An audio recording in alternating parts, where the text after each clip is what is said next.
एक बार की बात है, विजयनगर साम्राज्य में राजा कृष्णदेवराय का शासन था। एक दिन एक ब्राह्मण उस राज्य की राजधानी में आया। वह बहुत ज्ञानी और चमत्कारी व्यक्ति की तरह दिखता था। उसके पहनावे में सफेद कपड़े, हाथ में जपमाला और माथे पर बड़ा तिलक था। वह लोगों के सामने छोटे छोटे पत्थरों को सोना बनाकर दिखाता था और लोग आश्चर्य से उसे घेर लेते थे। हर दिन वह कुछ नया चमत्कार दिखाता, जैसे पानी को रंगीन बना देना, हवा में गेंद को उड़ाना या बिना आग के धुआं निकालना। लोग उसे सच्चा तपस्वी और चमत्कारी पुरुष मानने लगे। कुछ ही दिनों में उसकी ख्याति राजा के कानों तक पहुंच गई। राजा ने उसे दरबार में बुलवाया। ब्राह्मण ने दरबार में भी अपने वही चमत्कार दिखाए और दरबारी तालियां बजाने लगे। परंतु वहीं खड़े तेनालीराम को संदेह हुआ। उन्होंने सोचा कि ये चमत्कार असली नहीं, कोई चाल हो सकती। तेनालीराम ने राजा से कहा, महाराज, मुझे इस व्यक्ति पर संदेह है, कृपया मुझे इसकी जांच करने दें। राजा ने अनुमति दी। उसी रात तेनालीराम एक छोटे चोर को साथ लेकर उस ब्राह्मण के कमरे के पास गए। जब ब्राह्मण सो रहा था, तब तेनालीराम ने खिड़की से झांककर उसके कमरे में देखा। वहां उन्होंने कई रंग बिरंगे पाउडर, केमिकल्स, नकली पत्थर और अजीब तरह की शीशियां देखकर तेनाली को समझ में आ गया कि ये सब चमत्कार नहीं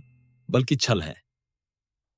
अगले दिन दरबार में तेनालीराम ने राजा के सामने सारे सबूत रखे और कहा, महाराज, ये व्यक्ति कोई तपस्वी नहीं बल्कि एक धोखेबाज है।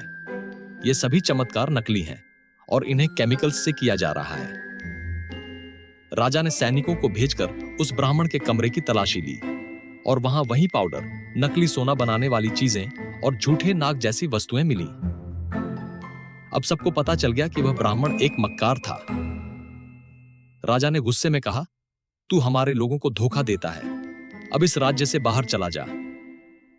ब्राह्मण सिर झुकाकर चुपचाप चला गया। राजा ने प्रसन्न होकर तेनालीराम को अपने गले की सोने की माला उतारकर पुरस्कार में दे दी और कहा, तेनाली, तुम्हारी बुद्धि और सतर्कता ने राज्य को एक बहुत बड़े धोखे से बचा लिया। तेनालीराम ने विनम्रता से कहा, महाराज, जो व्यक्ति बुद्धि से चलता है वही असली विजेता होता है।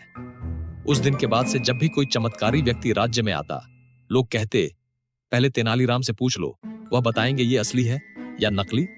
इस तरह तेनालीराम ने अपनी समझदारी से एक बड़ा धोखा उजागर किया और लोगों को सच्चाई की राह दिखाई।